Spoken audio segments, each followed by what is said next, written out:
Sampurasun para mitra, kalintang bingahna tiasa tepang deui dina acara Pani Ismanah di kanal YouTube YKB Bahasa Sunda. Satu acan urang ngabandungan panglenyepan dinten ieu hayu urang neneda nyuhunkeun pingpinan Roh Suci. Nun ama nulinggi di sawarga abdi sadaya nyuhunkeun pingpinan Roh Suci kangge nuyun abdi sadaya dina ngalenyepan pangandika Gusti. Berkahan abdi sadaya supados tiasa ngaregepkeun sareng ngalarapkeunana dina kahirupan sadidinten. Paneda ieu disuhunkeun di lebet asmaning Gusti Yesus Kristus. Hatur nuhun Gusti. Amin. Para mitra, lenyepaneun urang dinten ieu dicutat tina buku renungan wasiat anu dijudulan Haleluya Puji Pangeran. Dumasar kitab Jabur pasal 148 sareng nas janten puseur panglenyepan urang nyaeta ayat nu ka-13 anu unggalna kieu. Kabeh kudu muji jenengan Pangeran sabab jenengan mantena leuwih agung ti sakabeh kaagunganana luhureun bumi jeung langit.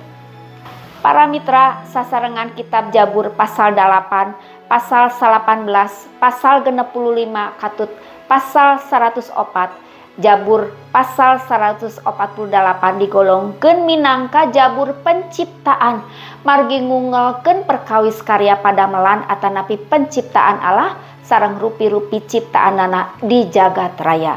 Kitab Jabur pasal 148 oge janten bagian ti kelompok Jabur Halel Pesukei de Zimra nyaeta ayat-ayat pujian Jabur pasal 146 dugi ka pasal 150. Kelompok Jabur ieu ilaharna dinyanyikeun dina waktos doa enjing-enjing masyarakat Yahudi. Sadayana dikawitan sareng dipungkas ku panggero haleluya, puji Pangeran, puji Gusti. Ayat hiji dugi ka genep dikawitan ku panggero puji Pangeran di sawarga. Panggero ieu teras dituturkeun ku nyebatkeun rupi-rupi makhluk di bumi nu ngagungkeun Pangeran, ngagungkeun Gusti. Saparantos eta sadaya ayat 13 mungkas runtuyan pujian ieu ku kalimah yen kabeh kudu muji jenengan Pangeran. Kunaon walerna sabab jenengan mantena leuwih agung ti sakabeh kaagunganana luhureun bumi jeung langit. Para mitra sok bayangkeun geura upami unggal enjing urang ngawitan hirup urang ku panggero haleluya puji Pangeran puji Gusti. Kalintang bagjana diri urang samemeh urang terang nadinten eta teh bade rengsena sae atanapi awon sateu acan urang ngadamel kaputusan naon wae patali sareng bisnis karir atanapi kisah asmara urang sae pisan upami urang ngadadasaran langkung ti payun ku panggero haleluya puji Pangeran haleluya puji Gusti. Hayu urang ngadoa. Hatur nuhun Gusti kangge panglenyepan dinten ieu patali kitab Jabur pasal 148 nu ngunggelkeun perkawis karya padamelan atanapi penciptaan Allah. Rehna sakur ciptaan Allah kedah salawasna muji Gusti, muji Pangeran, ngagungkeun Gusti dina ngawitan kahirupana unggal dinten. Berkahan abdi sadaya supados tiasa ngalarapkeun pangandika Gusti dina kahirupan sadidinten. Paneda ieu disuhunkeun di lebet asmaning Gusti Yesus Kristus. Hatur nuhun Gusti. Amin.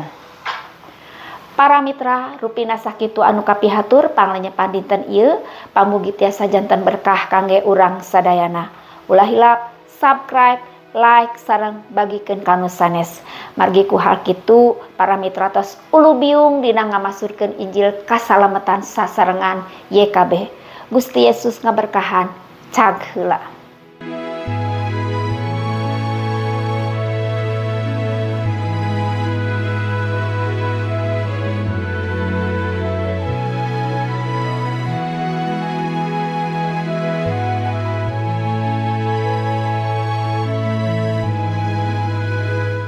Sahabat, mari dukung pelayanan dan pekabaran Injil melalui YKB dengan membagikan link acara ini kepada sebanyak mungkin orang. Dukungan juga dapat saudara lakukan dengan mentransfer dukungan finansial ke rekening BCA ke nomor 450 305 2990 450 305 2990 atas nama Yayasan Komunikasi Bersama.